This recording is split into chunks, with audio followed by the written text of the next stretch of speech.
Hello everyone, this is Alan from T.S.USA Computer, Lynnwood, Washington.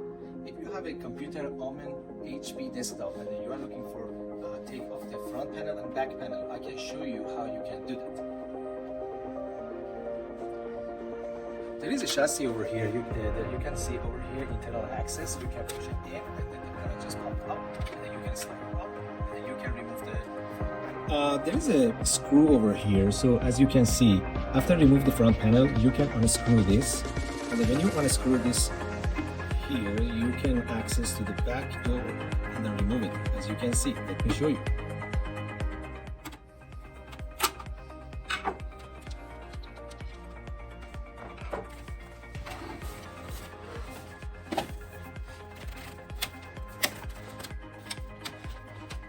Just a little bit slide up.